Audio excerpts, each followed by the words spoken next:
Hello, all my beautiful people. Welcome to another episode of Burgess&Son Podcast. I am Zay for life, and this is Burgess. We are Burgess&Son, father and son, like father and son. How you doing today, Miss Burgess? Just fantastic. How are you? I'm good. Another work week in the books. It got hot as hell this week. Triple digits for the first time down here in good old Texas. But I stayed cool a little bit, drunk my water, ate my Wheaties. I'm all right. Yeah, plenty stuff today. As y'all see, first of all, just like to say, man, my heart goes out to you. Shout out to Jason Tatum, who I got on my chest, man. Heartbreaking injury, man. Ruptured Achilles, left ruptured Achilles, if I'm not mistaken.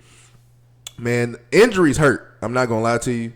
Had a few injuries myself. Had surgery, actually, two surgeries myself, so I know how anxious you kind of are, especially with lower body surgeries, man. Like, you just want to get up and do stuff because you're so used to it, but you got to be sidelined. You got to sit down. You can't put pressure on it. I know he's hurting right now. He is really hurting. And so prayers up to you, man. Speedy recovery.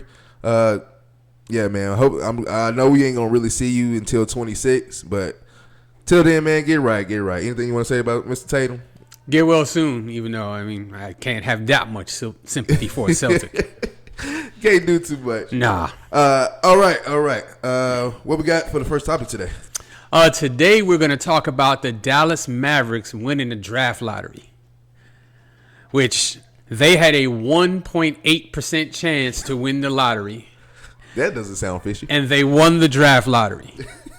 There's a bunch of talk about, was it rigged for them to win it? And I'll let you sound off first on what you think about that. As a person who's played sports, high school, collegiate level, friends who've played in the league, NFL, NBA, well, some people who played in the G League, NBA, some that's playing overseas, knowing these people and playing, I hate the argument when people say, oh, it's all rigged, it's all scripted, this and that. I damn near want to fight people about that. But NBA, y'all just made this very hard for me to argue anybody that the NBA is rigged. There's no way on any guy's earth. Pick a guy. His earth, I don't care. There's no way that you're gonna sit here and say that the Dallas Mavericks made the dumbest trade, at least for this decade. The dumbest trade of trading Luka Doncic. And then all of a sudden they win the number one overall pick after Wizards are trash again, Hornets are trash again. I think Utah Jazz is pretty bad. Them teams had 14, 15, 17% chances of winning the number one overall pick. And Dallas win, and not only Dallas, San Antonio sneaks in behind number two. So at this point, the trash teams don't even matter.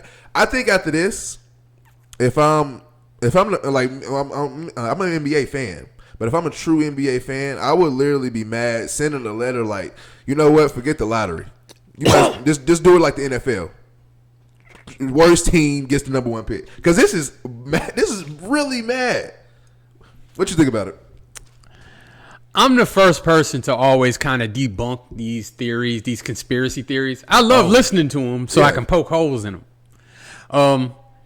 I don't know about poking holes in this one because it's just too much of a coincidence, and this has happened before. So, of course, the Dallas Mavericks traded Luka Doncic to the biggest brand in the NBA, to the Lakers. Mm-hmm. You think the NBA would want maybe, the biggest brand player outside of LeBron with the Lakers, with LeBron about to retire? Mm-hmm. Pretty sure they would, right? Exactly. Okay. And so now, in exchange for making, a pretty stupid trade, pretty much by all accounts. Idiotic. The NBA guarantees, possibly, allegedly, that they get the number one overall pick and a generational player, allegedly, Cooper Flag, falls right in their lap. Dude. It's hard to believe that those events just happen coincidentally. Oh, my God. But what I will also do is I will bring up another incident when the exact same thing happened. Let's stay with the Lakers. LeBron James wanted Anthony Davis on the Lakers. That is right.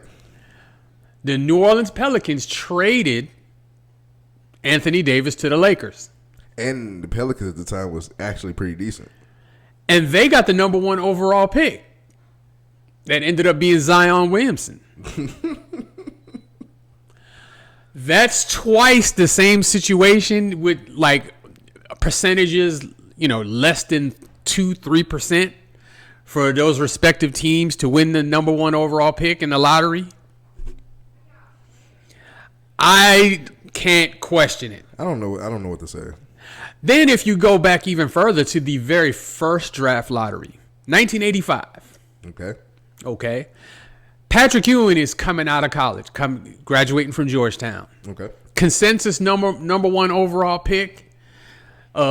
Slam dunk Hall of Famer, which actually did happen. 100% lived up to all the billing and more, actually, because he was thought of as a defensive player coming out, and he developed into a fantastic offensive player. Yep. But anyway, the very first draft lottery, the Knicks had like some obscure chance of winning the lottery, and they won it. And there was a rumor going around, that they selected ping pong balls for that first one. And there was a rumor that they made the ping pong ball for the Knicks extremely cold, so that when the commissioner reached in there to grab the ping pong ball, he could feel the Knicks ball and pull it out. That's crazy. I didn't know that. Now, at the time, I thought that was ridiculously far-fetched. But now, if you look back at it, it's possible. You got the biggest star in college coming into the NBA, which at the time, in 1985, the league was kind of fledgling a little bit. Mm-hmm. Magic and Bird had just started. They were maybe 2 or 3 years in. Mm-hmm. But the league was still struggling. So now you have the college's biggest star coming out and going to the biggest market. Yep. You think the NBA wouldn't have wanted that? It's a little fishy here. So the only thing is, I don't know that the NBA would have necessarily wanted Cooper Flag in Dallas, but maybe that was bait to make Dallas trade Luka. Yep. To get Luka in Los Angeles. You know what? With both of those scenarios, the Anthony Davis to Lakers, and then they get Zion, and then now the Luka to the Lakers, and they get Cooper Flag, assuming that they pick Cooper Flag. They're picking Cooper Flag. Come on now. Now I'm questioning it. Like, yeah, okay, NBA. Is LeBron making the shots? Because this is twice that LeBron, the team, has done this. Hey, he could be. Look, he doesn't have much time left playing. So, if... And he's not retiring because he already posted on Instagram. He's like, I'm ready to get back to work. Like, yeah, he's ready to go. Yeah, he's desperate to win another ring. Desperate. He's trying to, cement his legacy, which to me is already cemented. I don't think another ring makes a difference. I don't think it helps or hurts him whether he wins one or another one or not. At least he just want to shut everybody At least not in my view. But you know what? He's a powerful man. Very. And he can definitely make things happen. So it's twice, both scenarios with LeBron ran, or I won't say LeBron ran teams, but with teams with LeBron on them. So. Well, LeBron was definitely at least on the roster. And again, I find it hard to believe that he didn't know that Anthony Davis was getting traded. He's come out and said that he was blindsided by it. I don't think he knew. I have a real hard time believing that they wouldn't tell LeBron that, especially since he wanted him there in the first place. I believe really for that. I think that they discussed the trade for Luka, but they made it seem like they was going to trade like Austin Reeves, everybody else but Anthony Davis. And then basically you pitch that to Dallas, and they're like, no. And then you say, well, we have to do Anthony Davis. And of course, allegedly Dallas came to them with this idea. They didn't, call Dallas and say, hey, is Luka available? And see, that's another fishy thing. See, man, it's getting fishy. Yeah. I don't like it. Yeah. Sticking with the NBA. NBA playoffs wow. They you know what? This is probably the most exciting postseason in the NBA in forever. Yeah. A lot of good storylines. And like I would right now the biggest storyline, especially the way it's unfolded, I would love to see the Knicks and the and the Timberwolves in the finals.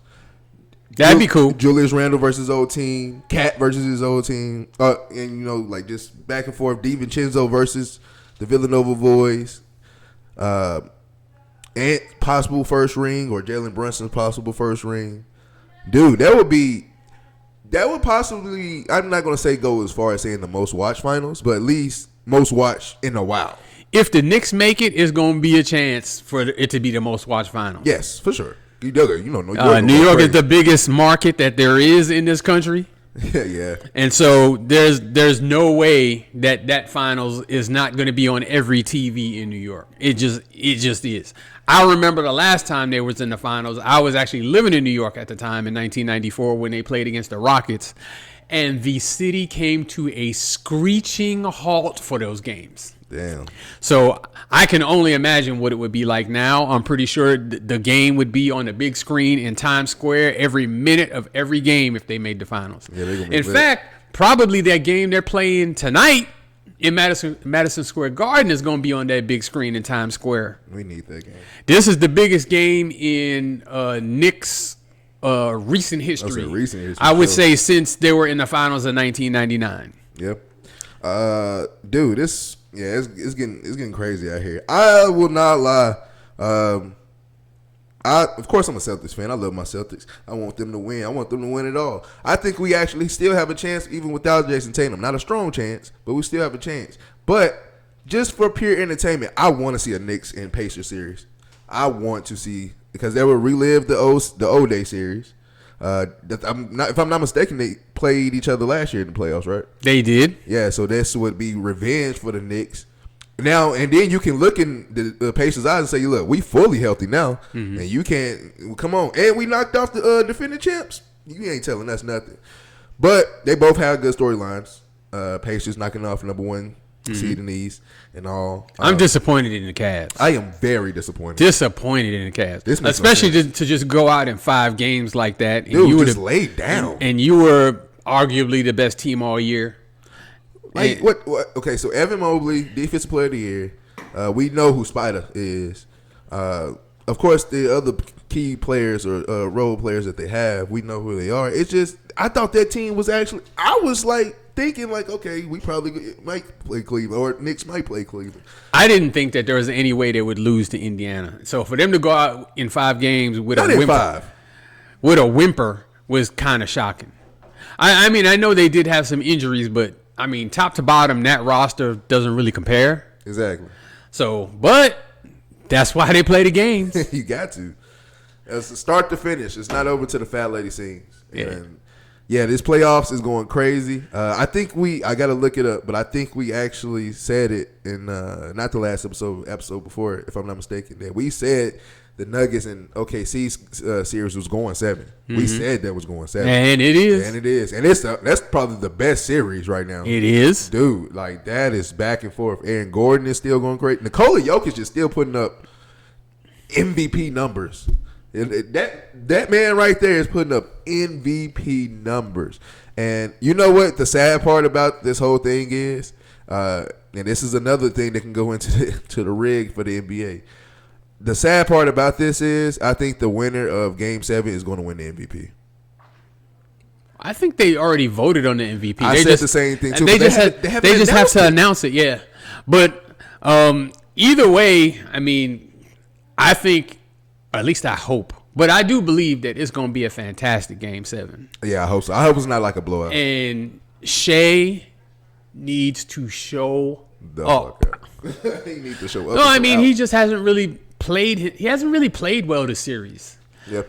You know, he hasn't been the player that he was, you know, all season long. And it kind of looks like, you know, he'll get in the lane and he's like not taking the shot. He's kicking it out. Yeah. And I don't understand why he's, you know, your team, you need to put your team on your back and, you know, score the ball. Especially in these key moments. Yeah. Also, I think Chet needs to step up big time too. But you know what? Jalen Williams as well. They're going against my dude, Aaron Gordon. Yeah. So, yeah, good luck to them. Of course, Denver's battle tested, having already won a ring and had a lot of playoff experience already. Yes. Aaron Gordon has absolutely emerged. Mm-hmm. I don't know what got into Jamal Murray, whether it was a virus or whatever, but you know what? Something got into him and woke him up. If Jamal Murray keeps playing like that, and Aaron Gordon keeps playing like he's playing, dude, I don't see how the Nuggets lose Game 7. I don't see how they lose the Western Conference Finals. Mm-hmm. And whoever comes out of the East, especially with Tatum gone if the Celtics make it, I don't see whoever comes out of the East beating them either. Yeah, I think the winner of this OKC Denver game is going to go to the finals. Yeah. Also, Michael Porter Jr., pack him the fuck up out of here, bro. 3 air balls and you scored, 2 points, 1 point? Look, shout out to my homie Miles. Okay, he's living in Florida now, but I met him in Colorado. He's a diehard Nuggets fan.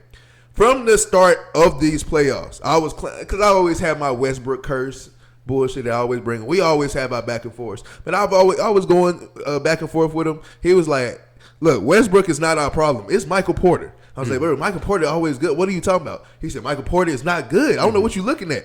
This man, Michael Porter, needs to go to the G League." Well, he's hurt. He's hurt, man. That shoulder ain't right, man. Come on, look, man. dude. Your shoulder makes your arms go over your head. If that's not right, you're gonna be off. At least play some defense. Do something. If we go, then tell I don't want to be out there. Is he a defensive player though? I gotta do something, man. Michael Porter Jr., get out of here. I mean, I'm just saying, like, I don't think they really need him to step up like that. They just need him to not shoot air balls for sure. Just don't shoot at that point. But I mean, dude, Aaron Gordon, Jamal Murray, Jokic, and that young kid that was killing last night. Even Christian Braun is doing good. So I mean, like Westbrook's doing good. So Westbrook is improving. He trips me out though, because sometimes he makes like these spectacular plays and then he misses like give me layups. And I'm just like, it just makes you want to. It just makes you want to pull your hair out. That's why I get mad. If you're a Denver fan, I know you just start punching the air after he, misses these easy layups, but then makes like these spectacular shots and these threes with people hanging off of him and stuff. And he's got incredible energy, so he brings that to the floor every time. Yeah, we're looking forward to a great Game 7. Yes. We're also looking forward to the Knicks going on and beating the Celtics. Jesus. I always got to represent for my New York Knicks. Jesus. Who wins Game 7? Let it be known. Oh, the Denver OKC? Mm-hmm. Oh, Denver's going to win that one. OKC messed up. Damn. Yeah. I don't know if it's in OKC. No. I don't care that it's in OKC. They're not going to win. That's tough. Hey. I'm a prophet. What we got next? All right, so the next item is Pete Rose. Okay. So Pete Rose was reinstated by the Major League Baseball commissioner and is now eligible for the Hall of Fame after not being eligible for the Hall of Fame for 35, 40 years. Damn. So, this is an older player. Yes. So Pete Rose is, I think he retired in like 1986. He's been retired a long time, but he is the all-time Major League hits leader. Wow. Nobody in the history of baseball has had more hits than Pete Rose. Wow. There's sayings. Yeah, they call him Charlie Hustle because of how hard he played. I know you didn't see him play, and actually he was just a tad before my time. But he played extremely hard. He was real tough nose. Mm-hmm. He was all effort. Like, he wasn't the most talented guy, but he just gave 100% effort, and he was a great, great player. Okay. I think he won at least a couple of World Series. I believe he won MVPs. He definitely won one MVP. I don't know if he won more than one. Mm-hmm. But, like, there's a lot of all-time records that he has or is in the top, 5 or so. So, I mean, he was a great, great player. After he retired from playing baseball, he became a manager, and that's where he got in trouble. Oh, shit. With gambling on baseball. Damn. So, apparently he did not gamble on his own team. He gambled on other games. However, that was against the rules, and the rules at the time mandated that you be banned from baseball if you gamble on baseball. So the commissioner at that time imposed that rule on him. And they also imposed a ban of him going into the Hall of Fame. Damn. So had he not got caught up with the gambling, he would have been a slam dunk first ballot Hall of Famer. It's always that gambling, man. You know what? I'm surprised. MJ has gotten in trouble, but like not legal trouble like this. Damn, though. But yeah, so he just got reinstated. He did get. Now he died last year. Oh damn. So rest in peace. Now he's eligible for the Hall of Fame, and my guess is that he'll be inducted. There'll probably be some. Well, just the next time it comes up. I'm not exactly sure when the next time they vote for the Hall of Fame. Yeah, but he'll probably, if he doesn't get voted in this time, because he may not, because, you know, those voters sometimes are pretty vindictive. But he's probably, I'm sure he'll get in eventually. I mean, what we said, he retired in 80. Like 86, something like that. I mean, I feel like we're 40-something plus years into new voters and new people and younger voters. Hey, so, baseball fans, a lot of those guys are hardline, old school, and a lot of those sports writers have been around a lot longer than me and you. Yeah. So they have, you know, there's the baseball culture is just different than other sports where they have like these unwritten rules and codes. Yeah. That if you violate them, there's consequences. Yeah. So, of course, this was obviously a clear violation of the rule. And the rule was actually pretty clear. And, you know, if we're judging him on character and all of that kind of stuff, you know, he's not the nicest guy that you'll ever meet, I'm sure. Oh, okay. Now but, that kind of makes sense. However, his play on the field cannot be denied. And there's some not so nice people already in the Hall of Fame in every sport. So, yeah, for sure. In my opinion, you know, his reputation as a man shouldn't keep him out. The gambling should have. Yes. Because you just can't do that. I did think that he probably suffered long enough as far as being banned. Yeah. I would like to have seen him reinstated, you know, maybe after 20, 25 years of being away from the game. Mm-hmm. I think his biggest issue was that he denied it and lied about it and denied it and lied about it. And even after he agreed to the ban, he continued to actually say publicly that he didn't bet on baseball. And then years and years later, he finally admitted that he did bet on baseball. Damn. So, you know, a lot of times, you know, if you're forthcoming and you come out and say, hey, I made a mistake, you know, there's going to be a punishment. But, you know, usually, you know, there's a little bit more leniency when you come clean. Yeah, for sure. You would think so. He took a long time to come clean. So, you know, his punishment was more severe. And I think it's a shame that he, you know, is not going to be alive to, you know, to experience the honor of being inducted into the Hall of Fame. Yeah. However, he will get in there. And, you know, part of me is almost like his family should, you know, say, screw y'all. Yeah. But then again, I mean, I'm pretty sure that he wanted badly to be in the Hall of Fame. So I don't think his family would turn down the honor. Especially with stats like he has. You know, like, yeah, I mean, dude, nobody has more hits than him. And that's a record that's probably going to stand for a long, long, long time. Mm-hmm. I mean, the record he broke stood for a long, long, long time. I think it was like a 60-year record, something along those lines. The records are meant to be broken, but some of them records take forever to be broken.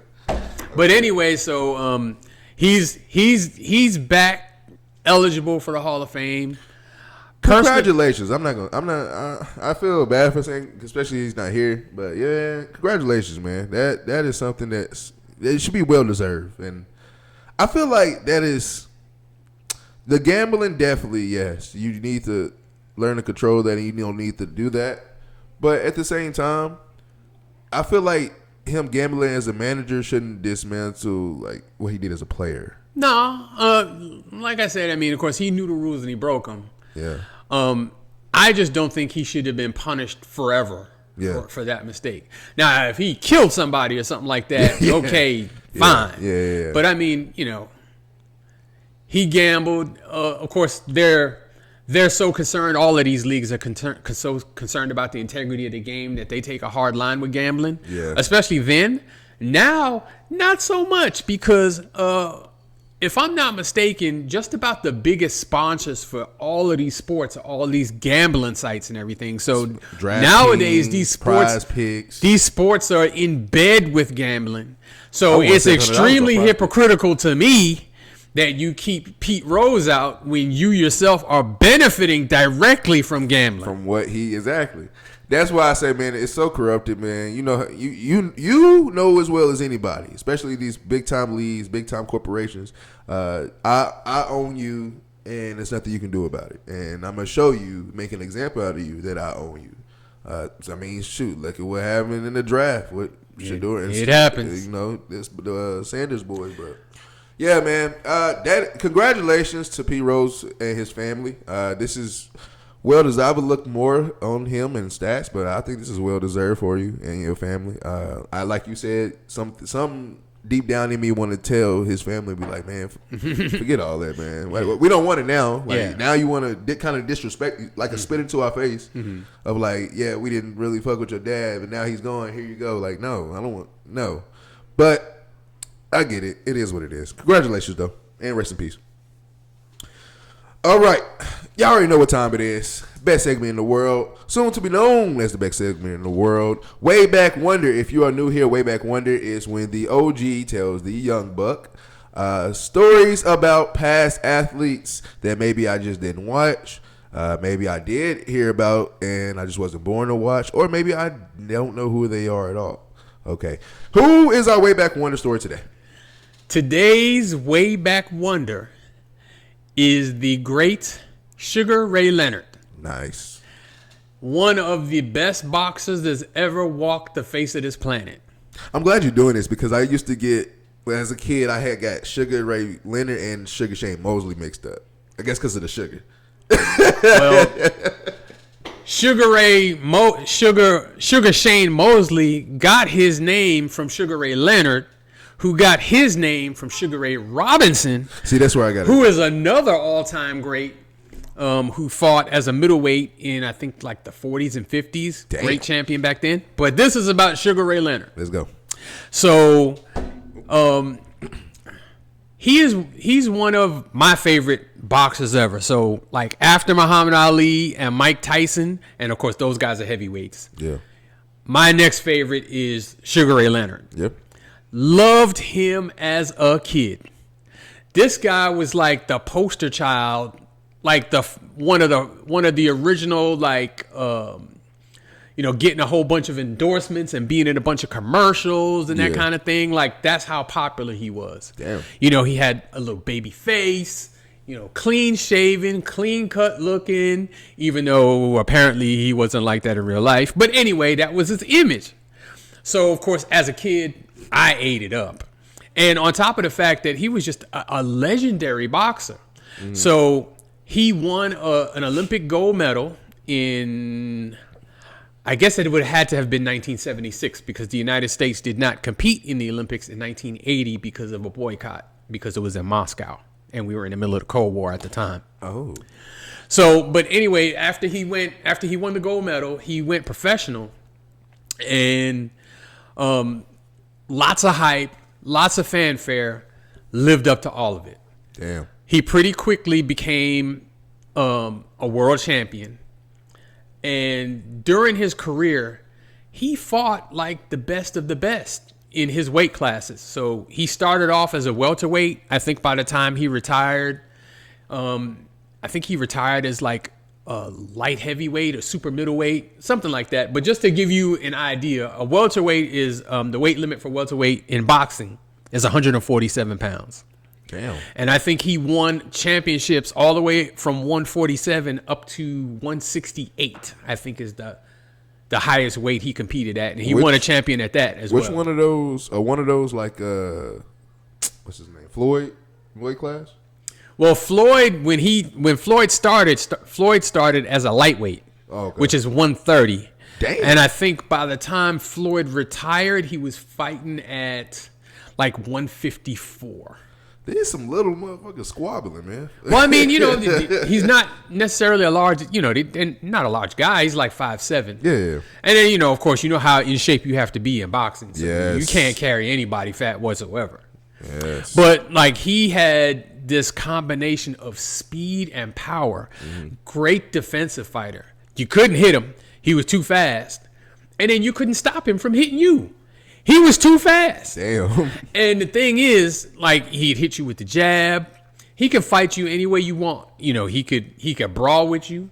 He could dance around you. Damn. He was spectacular to watch. He was one of the biggest draws that boxing's ever seen. When Sugar Ray Leonard was fighting, the world stopped. Everybody watched. Damn. And he was one of kind of the original. Back then, they didn't call it pay-per-view. They called it closed circuit television. Closed circuit. My peers will know and remember closed circuit TV. So he fought, Roberto Duran. He fought Marvelous Marvin Hagler. He fought Tommy Hearns. He fought all of the big names, Wilfredo Benitez, throughout his career. Beat all of them. Belt to ass. All of them. Well, he did lose to Roberto Duran. So they fought, I think, for the first time in 1980. My dad, I distinctly remember that fight because my dad let me stay up to watch it. He was excited, didn't he? Yeah, that fight came on at like where I was at like maybe, I don't know. It was way after my bedtime. I'm thinking maybe midnight. Oh, damn. And my dad let me stay up to watch it because he knew what a big Sugar Ray Leonard fan I was. And I stayed up and he lost. It was a great fight though. Yeah. But like Sugar Ray kind of got baited into Roberto Duran's trap. Like Roberto Duran, was kind of a brawler. Ooh. And, questioned his manhood. Oh, you're going to run, blah, blah, blah. And Sugar Ray Leonard didn't fight him that way. He stood right in front of him and banged with him for 12 rounds. But Roberto Duran was better at it than he was. Damn. So they had a rematch clause, and they fought again maybe a year later. And Sugar Ray Leonard danced circles around Roberto Duran. Literally. And made Roberto Duran quit. I know you have heard the term no mas. Mm-hmm. That term was made famous because that's what Roberto Duran said in the middle of that fight when he didn't want to fight Sugar Ray Leonard anymore. He quit in the middle of the fight, said no mas. Dang. Just like that? Just like that. And I mean, it's not that Sugar Ray Leonard was just pounding him out. He was just peppering him. Hit him real quick, step out. Hit him real quick, move to the side. Dude, moving around is and like, that was not, Roberto Duran didn't have the speed to keep up with him and just got frustrated. Mm-hmm. And I think nowadays they're actually really good friends, but at the time, like that was almost the Ali Frazier type of rivalry. Like they hated each other. Damn. But he went on. I think the best win of Sugar Ray Leonard's career is when he fought Tommy Hearns. Okay. So they fought. I want to say it was for the welterweight championship at 147. Each of them had a belt. Of course, there's more than one belt. WBA, WBC. One was one was the other. And they went into that fight. It was like the fight of the century. So Tommy Hearns was known as the puncher. And Sugar Ray Leonard was known as the boxer. But the roles reversed in this fight. And Tommy Hearns, who was 6'1", and of course at 6'1", you're fighting somebody 5'7", you got a big reach advantage. So he was taking advantage of it. He was peppering him from the outside, jabs and right hands. He actually messed up Sugar Ray Leonard's eye to the point where after that fight, Sugar Ray Leonard had to have surgery due to a detached retina. Oh, now, it was probably due to an accumulation of stuff over time. But directly after that fight, he did have to have that surgery, and his eye was closed after that fight. However, Sugar Ray Leonard, who was getting his butt handed to him the whole fight, knocked Thomas Hearns out in the 14th round. Back then, they did 15-round fights, not 12. Damn, that's a lot of rounds. So he knocked him out in the 14th round and won that fight with one eye, basically. And that kind of, cemented his legend. He actually retired after that fight. I guess, he just like Jordan retiring and coming back a bunch of times. Yeah. So he retired.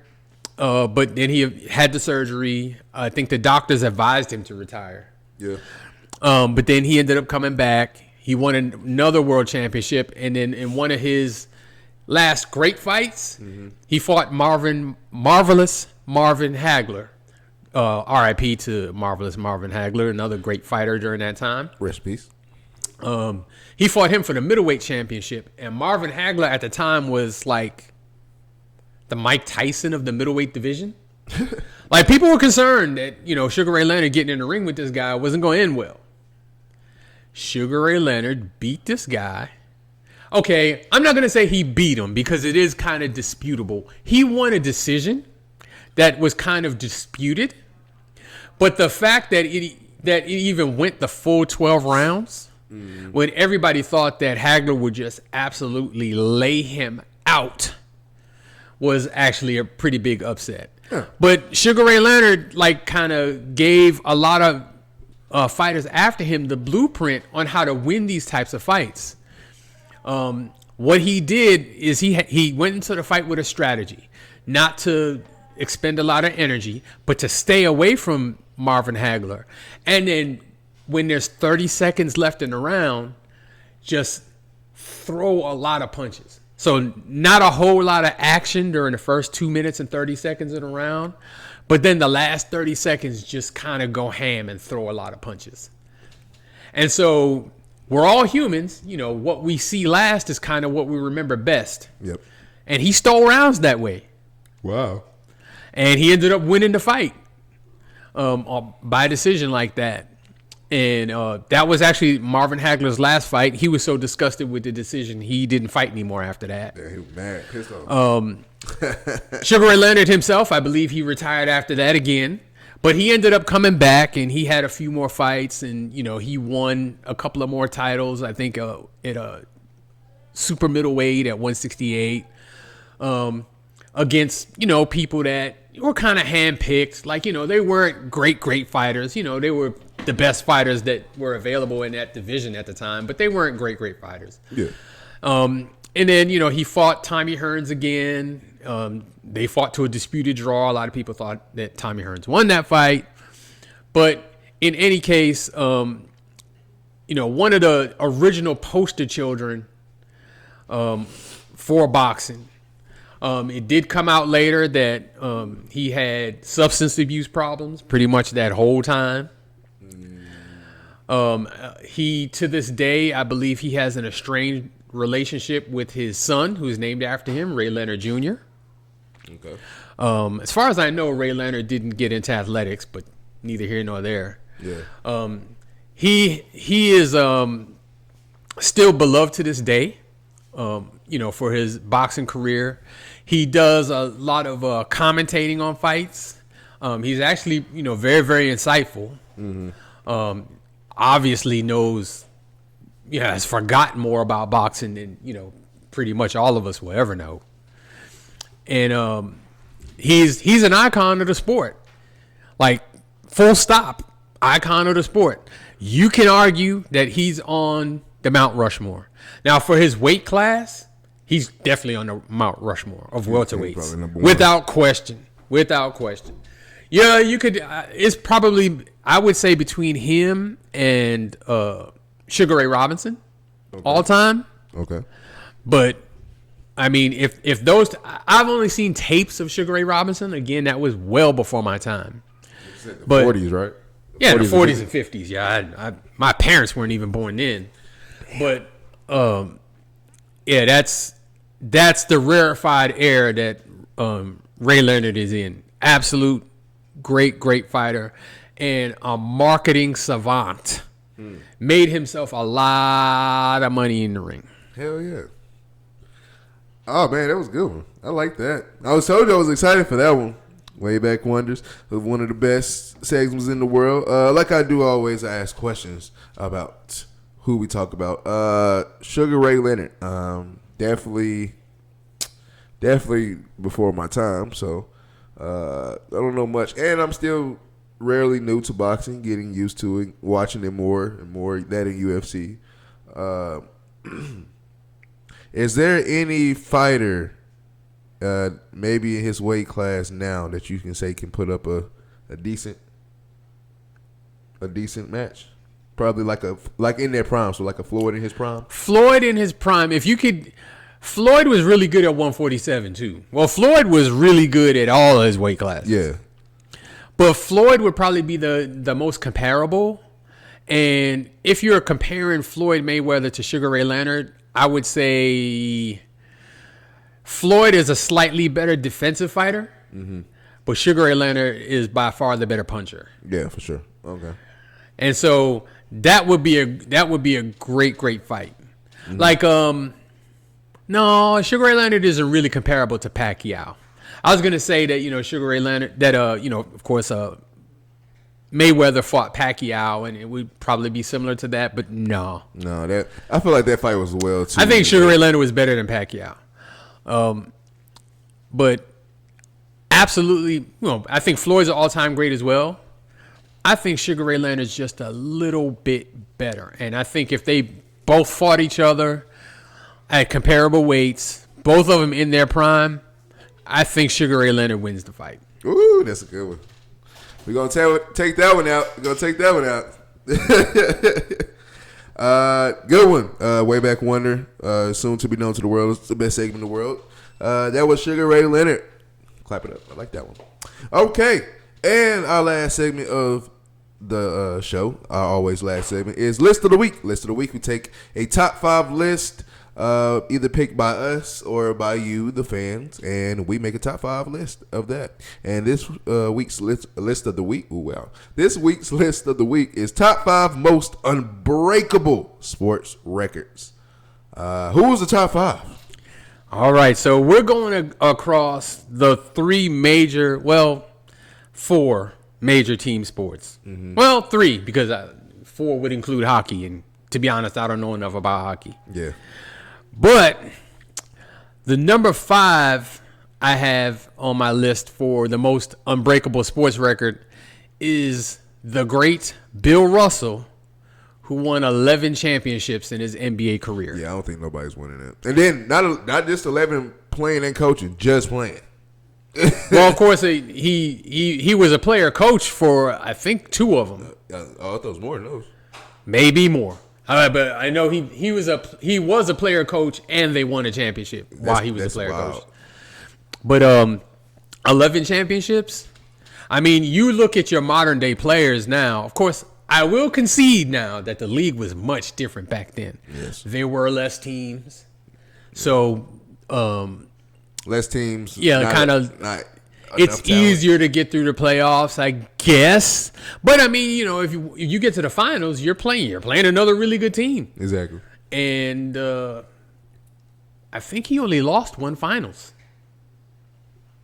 Damn. So I'm thinking he's 11-1 in the finals. I know he won 11 in 13 years. But nowadays, with the parity in the league and the player movement, I think one of the things that contributed to him being able to win 11 championships was the continuity, because the players didn't have the freedom to become free agents and go to other teams. So they were kind of stuck where they were at. Of course, a championship winning team is a great place to be stuck. But I don't think anybody's touching 11. Yeah, he lost 1 time in the finals. Yep. In 1958 to the St. Louis Hawks. Yep. So, I don't see that record ever even being challenged. Touched. All of the top ring winners are him and his Boston Celtics teammates. What, Jeff Hornacek? No, like Bob Cousy and Casey Jones and those guys. Like basically him and his teammates. He was there for all 11 of them. Some of his teammates were not. He was kind of the elder statesman of the team. But anyway, that's number 5. Number 4 of the most unbreakable sports records is Jerry Rice's career receiving yards record. What is that?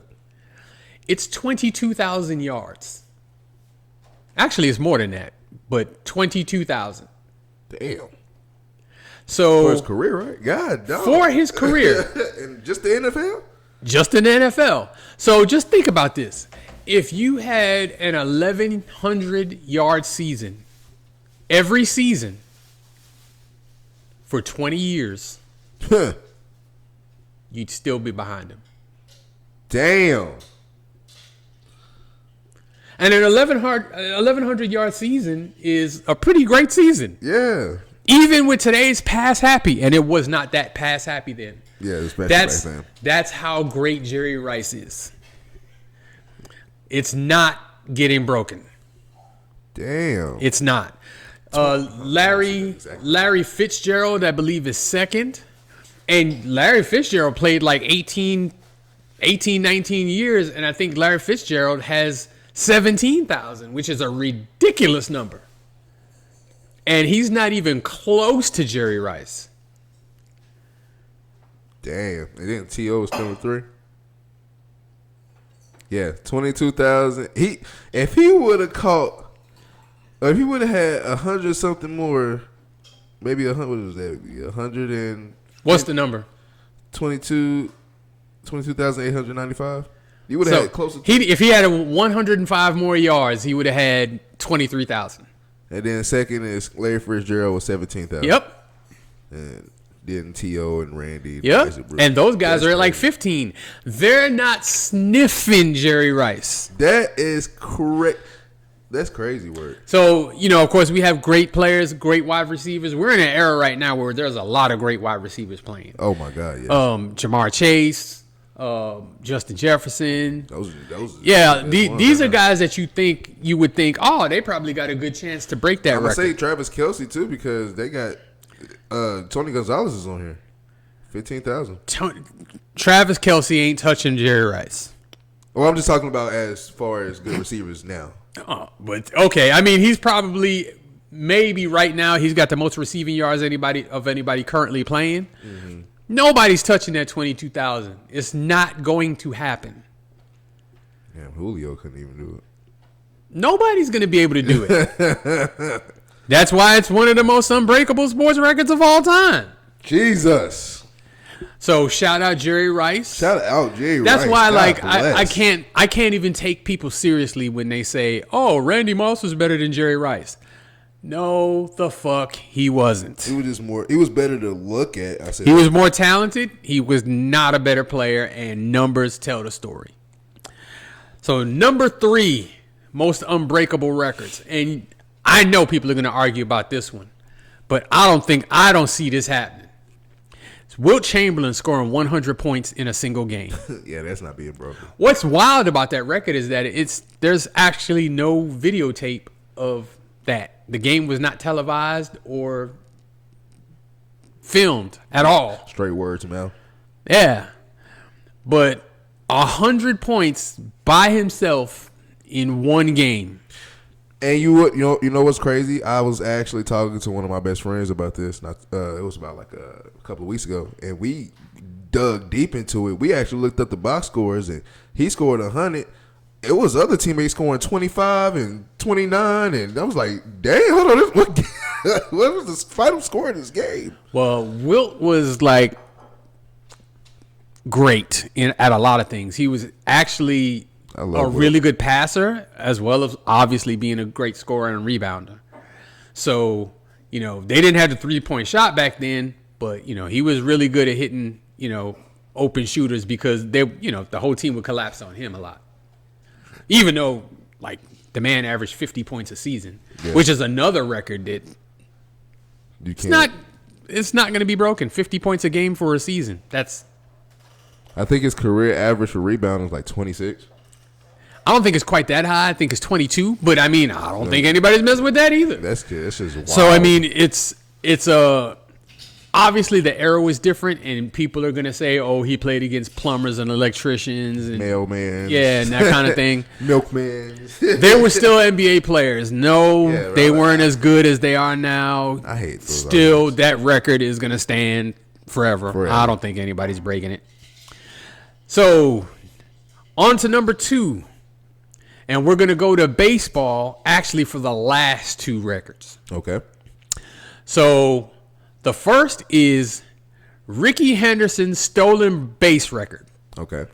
Number 2, most unbreakable record all time. So Ricky Henderson has 1,406 career stolen bases.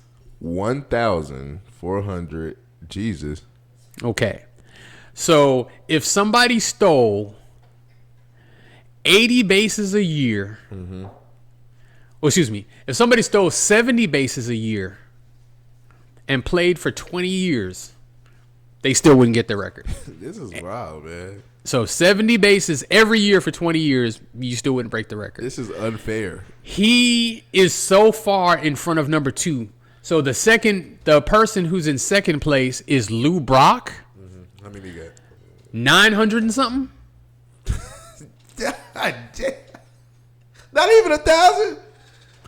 Dude, 900 and something is a ridiculous amount of steals. I know. There's only 2 men in the history of baseball that stolen that many bases. Yeah. That just shows you how far out in front of everybody. First, shout out to the late Ricky Henderson. He actually died recently as well. Damn, rest in peace, man. Yeah, so, of course, Hall of Famer, all of that good stuff, generally regarded as the greatest leadoff hitter that's ever played the game.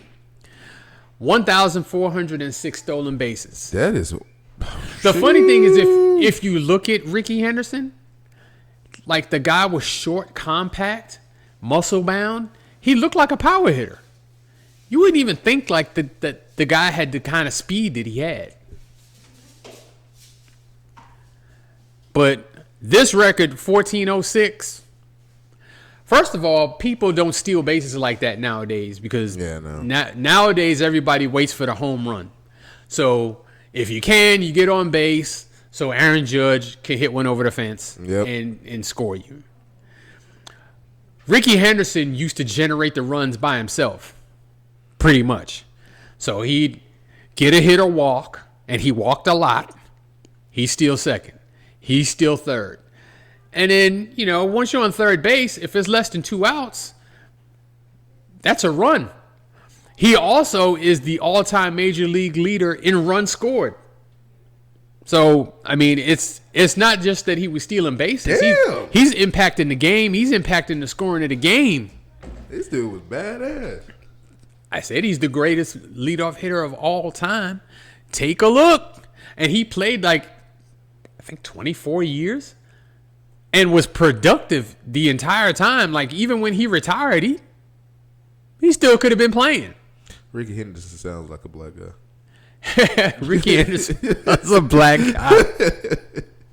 And he was not humble at all.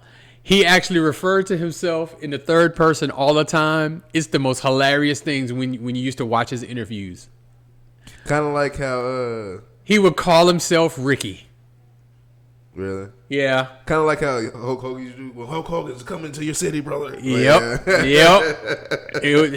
I mean, his interviews weren't necessarily like wrestling promos, but you watched it. I'm pretty sure wrestlers have copied off of Ricky Henderson. As like I said, he was not humble at all. Definitely one of the all-time greats, and that record will never be touched. Damn. Never. That's crazy. They would have to change the rules of the game. For it to be touched. Yeah. That's nuts. All right. But number one spot. It is not the number one record that will never be broken. But we're staying in baseball for the all-time number one record. Okay. I'm sure you've heard of the award that they give to the best pitcher each year. Do you know the name of that award? Something Young. Is it? It's the Cy Young Award. Cy Young. Yeah, there you go. Okay, so Cy Young. He has the all-time record for the most pitching wins with 520 in his career. Pitching wins? Pitching wins. So he started as pitcher. No, that's not games started. That's not games played. That's games he won. 520. Damn. Now, if you think about, back when he played, obviously way before my time. Damn. Way before my father's time. Way before my father's time. Damn, how old is this guy? Well, we're talking about probably the 1900 something and the 1910 something. Well, back then, when pitchers when pitchers took the mound, they pitched the whole game. Damn. Just the whole game? They pitched the whole game. There was really not relief pitchers wasn't a thing. Closers weren't a thing. I bet he's laughing at these closers now. I know he yeah. Or rolling over can't believe that these guys can't finish their games. Like, what the fuck is wrong with you? But nowadays pitching has become so specialized. You know, you start a game once every 5 days, and they pitch you 6 innings, and they make sure you don't throw over 100 pitches in the game. And you know, so if you go by today's standards, you know, today's pitchers start anywhere from 30 to 32 games a year. Now, this is just how many they start. Mm-hmm. So even the best of pitchers, if they start 30 or 32 games, you know, they might win 20. Yeah. Okay. So a pitcher would have to win 25 games a season for 20 years. Well, actually, for 21 years straight in order to catch his record. 20 games? 25? They would have to win 25 games a year for 21 years consecutively in order to break Cy Young's pitching record, wins record. Damn. 520. So he only won the World Series once? Well, I mean, dude, baseball team game more than any other one. Yeah. Barry Bonds ain't got no rings. Triple Crown. So today, with everything being so specialized, you know, pitchers generally pitch, you know, 30 starting pitchers anyway, 30 to 32 games a year. If they pitch for 15 years, that's actually a lot. So based on that math, you're talking about a pitcher who's going to get maybe 450 starts in his career. Nowadays, the threshold for making a Hall of Fame, like where it's kind of a slam dunk, if you get to 300 wins, you're a Hall of Famer. That's crazy. He has 520. That is crazy. Nobody's touching that. And that is, of course, a function of how great he is, as well as a function of how much the game has changed to where pitching has become so specialized that you have a different pitcher for multiple situations. He started and finished his games. That is crazy.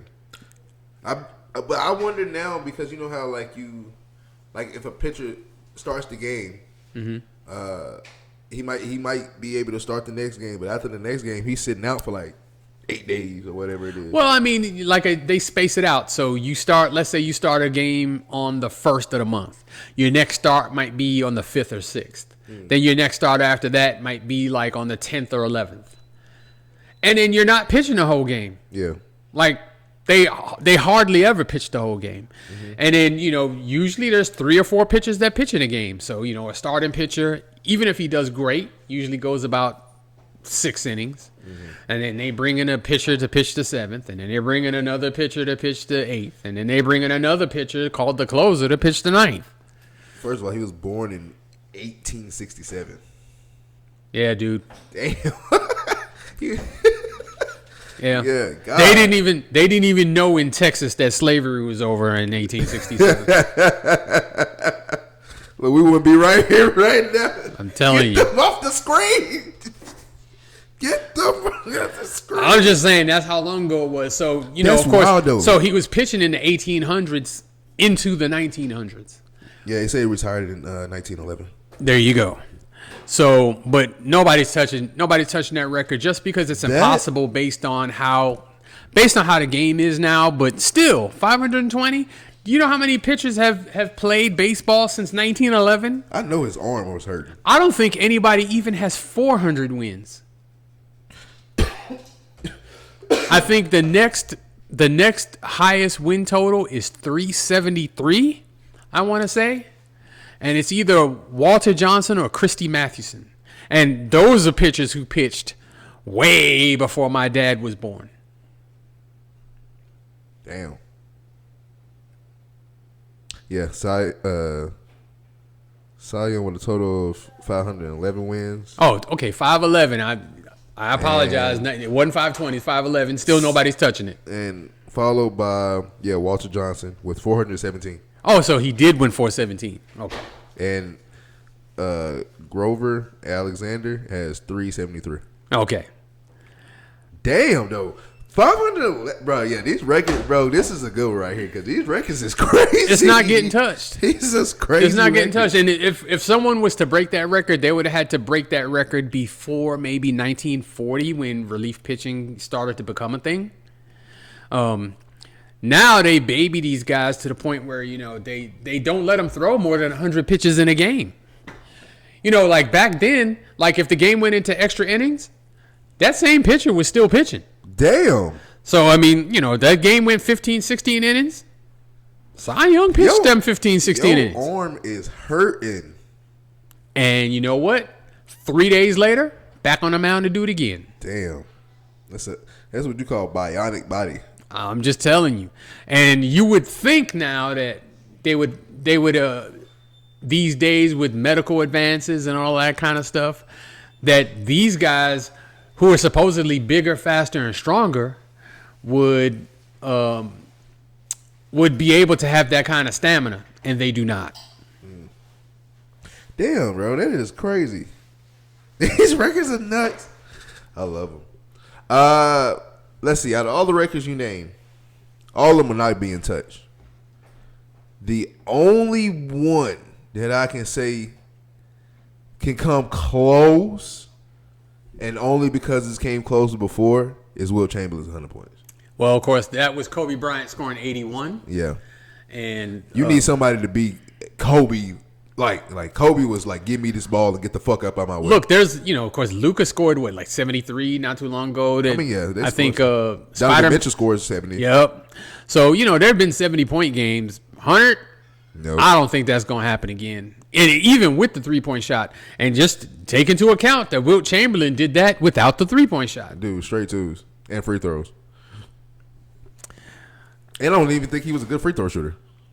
But I think he was that game, though. Now, I think that game, he didn't miss many of those. Like, he hit a lot of free throws that game. Damn, dude, that is wild, man. No, yeah, I say Wilt Chamberlain is probably the one I can see that's the closest because, like you said, 70-point games. First of all, Wilt Chamberlain, too, like, I think he has the most, 70-point games, 50-point games anyway.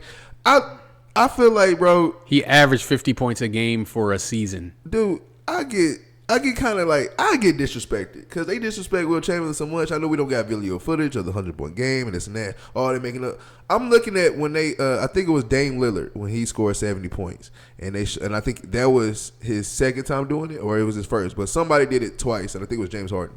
And so they showed the graphic, and it was like, oh, James Harden did it twice, Dame did it once, this person did it once, and then number one was Wilt Chamberlain with 30. Yeah. 30, yeah. What? Dude, the guy was a walking cheat code back then, man, in the 60s and 70s. He was absolutely a walking cheat code. Oh my God, that was amazing though. That's like Babe Ruth kind of stuff, like what he was doing. It's like when Babe Ruth played, and he was hitting all them home runs. He was the first one to hit home runs like that. He was leading the league, hitting 40 and 50 home runs a season, and second was 20. Damn. like nobody else was even close. It's one of the things that made Babe Ruth the star he was. And, Wilt Chamberlain, kind of same thing. Nobody was scoring and rebounding like he was. Man, I would just love to just go back just to witness these athletes. Dude.